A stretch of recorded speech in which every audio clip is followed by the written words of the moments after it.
What did the last few months of recovering from retroactive jealousy actually feel like? I want to tell you all about that in this video. Of course, welcome back to another video. My name is Matt and I help people overcome retroactive jealousy. And I wanted to make a video on this question because this is something that I get a lot. Like, what does the last few days of recovery actually feel like when you're finally breaking free, finally breaking out of retroactive jealousy and retroactive jealousy OCD?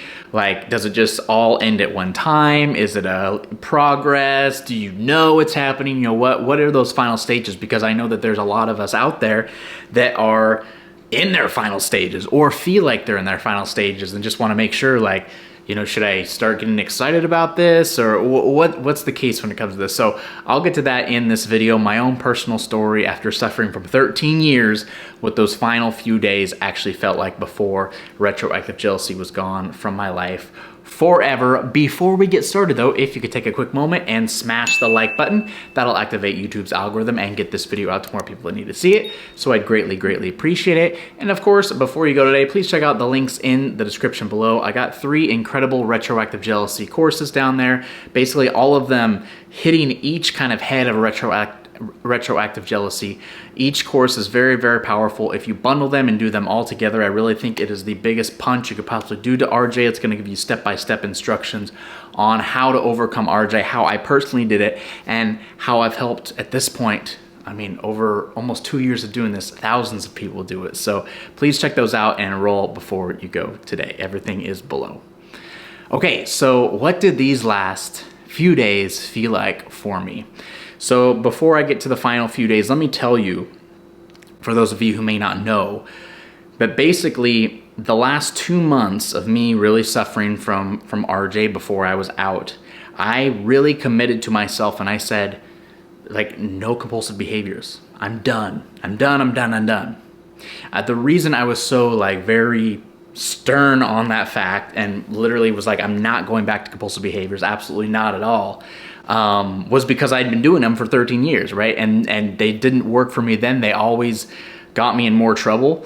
They always made me feel worse. And so I was at the point now where it's like, I've been doing compulsive behaviors, I've been exploring thoughts, I've been asking questions, I've been blaming, pointing the finger at my partner for all this time. And what's it done for me? Nothing. It's gotten me worse. So now I need to give the other side of this a try, right? Let me not do the compulsive behaviors. When these thoughts comes up, let me say, no, that's not important. Let me redirect my thoughts. When the urge to ask a question comes up, say, nope, no more questions. I'm done with that. I did that. I deal with, no, it's not going to happen. And so I really hunkered down and I did that. Like, it was the final straw. No matter how tempting it was, I'm like, I'm not going to go through with that.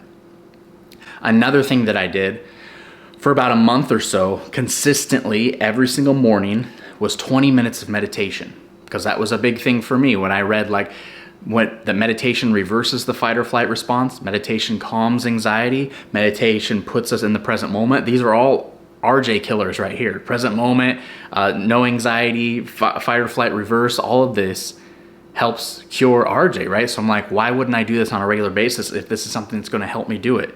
And so for a month straight, every single day, 20 minutes in the morning, meditation is what I did. And then I also took this stance as well. And I said, I know I want to be with my partner. I love my partner. I feel like there's not another female out there that's like her. She is the, like, one that I've been looking for my whole life. So I'm not going to ruin this relationship. I want to be with this person so bad that I don't care if I have RJ forever. I know RJ is irrational, so I choose to be with this person.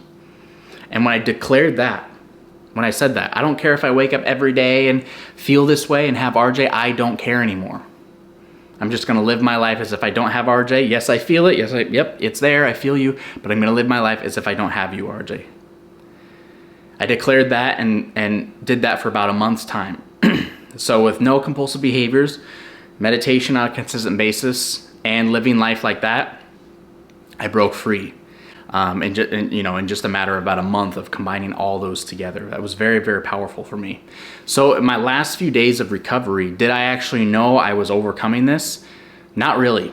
Not really. And it really came on the reason that I approached it the way I did with, not caring if I had RJ or not, that mentality would be like, I'd wake up and I'd feel the RJ, I'd feel a certain way, and I'd just be like, okay, I'm going to do my day anyway. I'm going to do my day anyway. I'm going to do my day anyway. And it turned into this thing of I just kind of got used to feeling like that, and it wasn't a big deal to me because I made that agreement that I'm going to feel like this forever. I don't care. In the back of my mind, did I think I was going to feel this way forever? No. But that was just the way I was living my life. And it got to the point where literally the last few days, I remember just waking up anxious. And then one morning in particular, I woke up and was not anxious. And I was like, okay, this is kind of nice, but I'm not going to make any guarantees that I'm out. I'm just going to go throughout my day. And a little bit later in my day, I kind of had some, little anxious responses here and there, but I stuck to it. I said, yep, there's the RJ. It's there. Yep. Hello. Nice to see you. I'm going to continue on with my day.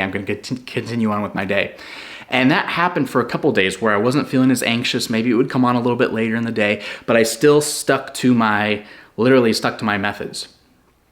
And I would say it was probably about 3 days after that where I woke up, again, didn't feel any anxiety, didn't feel any of that whatsoever, was like, yep, perfect. I'm sure later in the day it'll come up, no big deal. And I was at work that day and like the whole work day, and I realized I was in the afternoon and I was like, man, I have not had any type of thoughts or, compulsive behaviors or compulsive urges or anything like that. What's going on? And I remember specifically there thinking, let me think about a thought from my partner's past. And I remember thinking about it and having no emotion whatsoever when that thought came in my head. No emotion. Meaning it was nothing. Meaning like it was as if I was watching like a bird fly in the sky. Like, when you just see a bird fly, it's like you have no reaction to something. Or as if I was watching somebody, like a third party, watching somebody do like have no reaction to anything. And I was like, this is kind of cool. I have zero reaction to this thought. And then before I knew it, my brain was almost like, why are you thinking about this right now? This has nothing to do with what's going on in front of you. Do you really want to think about your partner's past and your partner with somebody else? Because I don't, the brain, and immediately the thought was gone. I was just like, this is really cool. What the heck? And it was very like, almost like being able to breathe. And I'm like, I was like, this might be too good to be true. Let me wait throughout the rest of my day. And throughout the rest of my day, I noticed it was not coming back. It was not coming back, no matter how hard I tried. And still, the following days would happen and I'd have no anxiety, but I was still making sure I was doing the meditation.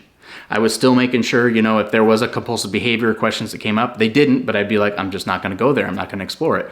And also I made sure to say, hey, RJ, maybe you're gone. If you want to come back, fine with me. Come back if you want. I'm going to continue to live. I still had that mindset.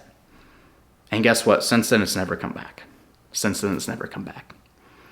So again, for me, it was those last few days where I felt it really, really loosen up until it just wasn't coming back. And to me, it was like, I want to put these thoughts in my head, the thoughts that really bothered me, that would at one point made me contemplate suicide. I'm going to think about these and see if it's still there. And again, the more I think about it, I have no emotion in my brain, which is now, again, my rational brain. The irrational OCD brain was gone. So the rational brain looks at that and says, why are you thinking about this stuff? That's absolutely irrelevant. That's kind of gross to think about. Just don't think about it. And that was it. But I really put an emphasis on those three things that I did, especially when I said I would live my life as if I have this forever. That I don't care, RJ, if you want to come be a part of my life, cool, be a part of it. I'm here. It's like a detached, it's no longer wanting it so bad to go away. Because when we want something so bad to go away and we kind of push against it, that's the more it wraps ourselves around us. That's the more anxious it makes us when we want it to go away as fast as possible. That's why I say, stop wanting it to go away. Get comfortable feeling uncomfortable. Get comfortable feeling the discomfort. Knowing that this is not you. It's a separate entity that's alive inside of you, that's trying to take over your thoughts, trying to skew your sense of reality. And as soon as you say, I feel you, but you're not me, you're something else, I'm going to live my life regardless, I'm going to do what I want to do regardless, I don't care if you try to suck my joy away, my emotions, I don't care what you try to do, I'm not going to give you the time of day. But again, come if you please, but that's it. That was like the biggest game changer for me. And I broke out of this and I got free and really fast, again, compared to 13 years of suffering versus just a couple months of actually doing this stuff, developing a routine and just sticking to it every single day. It's about persistence and consistency when it comes to this. And I'm telling you, the grass is so much greener on the other side, right? It feels so good to be free. It feels so good to break out. And I was actually talking to somebody about this the other day. It's crazy to think that this year it'll be 5 years since I've been completely free of RJ. 5 years since I've been free. And people ask, well, have the thoughts ever come back? Have you ever had, No, that's so beautiful. No, I have not. It's like, and then, some people, well, do you get anxious about other things? Like, yes, there's still things that make me anxious, like about life in general, right? There's still stresses about life. There's still these things, but things about the past, no, nothing's there.